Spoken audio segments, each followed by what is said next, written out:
From scary hitchhikers to terrifying home invaders, these are 5 creepy, true horror stories that will make you never enter your house at night ever again.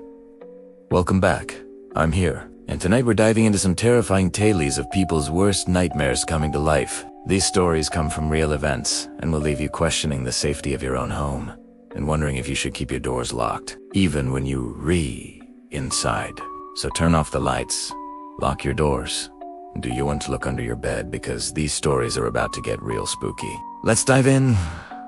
No. 5. The Hitchhiker, a chilling tale from Reddit user Old Red. My dad used to drive a tow truck.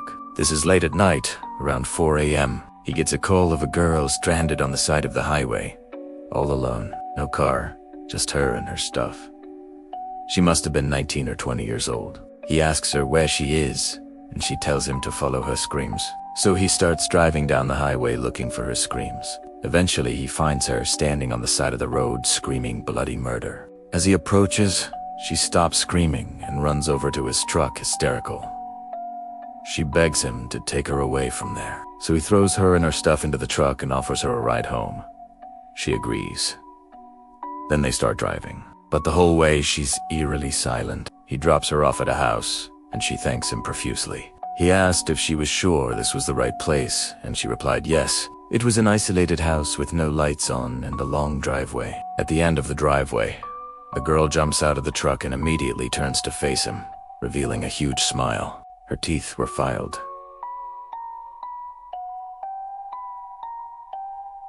2 points. Then she lunged at him through the window with blood dripping from her mouth. My dad floored it and barely managed to get away. Later, he saw the news reports of a missing couple who had lived in that house. They'd been reported missing a few days prior. The police suspected foul play, but had no leads. Their bodies were eventually found in the basement of their home, and their killer was never caught. Now my dad won't pick up any calls after dark. No. 4.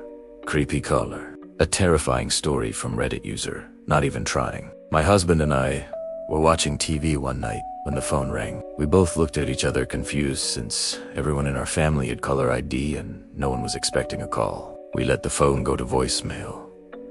About 30 seconds later, it rang again. Still no one was expecting a call. So I checked the caller ID and it said unknown. My husband told me to answer the phone. When I picked up, a man with a very gruff voice said hello and hung up. I called back and it went straight to voicemail. Again, this wasn't normal. We don't get calls like this. We let it go. About 20 minutes later, the phone rang again and we both jumped.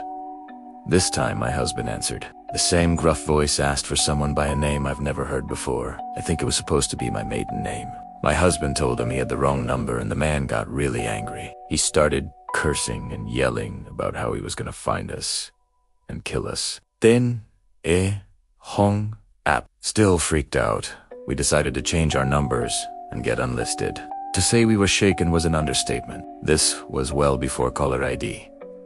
So the next day we drove to the post office and changed our numbers. We thought everything was fine until a few weeks later. One day my mother-in-law called to see how we were doing since this had happened. We filled her in on what had gone down. She told us she'd had the same man call her and ask for the same fake name. My husband's father-in-law had also gotten the same call, and so had his sister. All 3 of them had unlisted numbers. I still shudder to think what would have happened if we had listened to my mother-in-law and gotten off the line so quickly.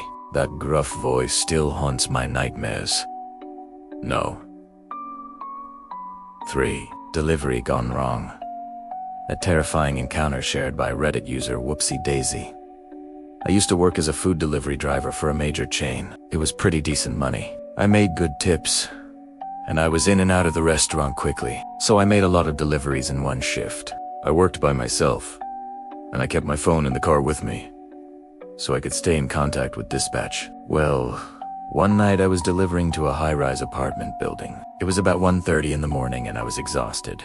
I parked on the street outside the building, grabbed the food and walked toward the entrance. Since I didn't know the building, I used my phone to look up which floor the delivery was for. Just then, 2 guys walked past me. They smiled and said, "Hey, you lost." I told them I was waiting for the elevator. They said they could show me where it was. Being naive, I agreed. They led me to the elevator, and as soon as I stepped inside, one of them pressed the button for the top floor. I instantly regretted my decision. They were both towering over me, and I could see the glint of a knife in the light. I tried to scream, but they put their hands over my mouth. In panic, I bit one of them hard in the neck. He yelped and pulled away. I took the opportunity to run out of the elevator and down the hallway. The boys ran after me, but I managed to escape, shaken but unharmed. I got in my car and drove home. I haven't worked as a delivery driver since. Number dos, Ome Imbasion, a horrifying experience shared by Reddit user Imperfectly Round. I was home alone one night when I heard a knock at the door. I opened it to find a young man asking for directions. I told him I wasn't familiar with the area, but he insisted I help him. Thinking he might be lost and in trouble, I invited him in to use my phone. Little did I know, I was making a huge mistake. While I was on the phone with 911, he grabbed my house keys from the counter and unlocked the front door. Before I could react, he shoved me to the ground and dragged me into my living room. Then he brought out my TV and computer monitors and loaded them onto his back.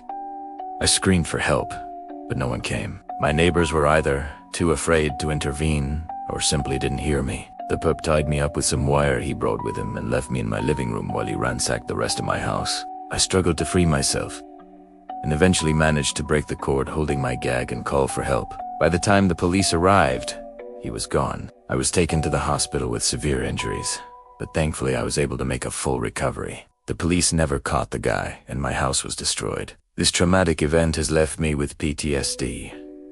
I can't sleep without my door unlocked or my lights turned off. Every creak of the house makes me jump, and I constantly scan my surroundings for danger. I'll never forget the terror of that night, and I hope nobody else has to endure such a horrific experience. No. 1. Uninvited guest. A frightening account from Reddit user Underpaid Retail. I was working at a retail store one night when a man came in claiming he needed to use the restroom. Our store doesn't have public restrooms for customers, but I let him use the employee bathroom instead. As he was leaving, he asked if he could also take a shower, since he looked like he had been homeless for quite some time. Feeling bad for him, I allowed him to use our staff shower. It was only a minute or so when suddenly the manager on duty came running out of the bathroom screaming. She was absolutely horrified and demanded to know why I let this guy in. Apparently, he had asked her for $5 to buy soap, but she refused. Enraged, he had pushed her and tried to steal her phone. The customer was arrested and I got in big trouble for letting him in. The manager told me I was lucky she didn't quit on the spot. I explained that I didn't know any of this, and I didn't feel comfortable denying him the use of the bathroom. Plus, he looked clean except for his clothes. The manager still wasn't having it. She said that I should have known better than to trust him. I was already on thin ice with her, so I knew she was just looking for an excuse to fire me. And this was it. After clocking out, I walked past her and she yelled, "Get out." I was done. I didn't bother arguing and I left without saying a word. I've never been so happy to lose a job, but I couldn't help but wonder why she reacted so violently. Was it just because I broke a rule, or was she hiding something? I never found out. That was our terrifying tales of home invasions. Which story scared you the most?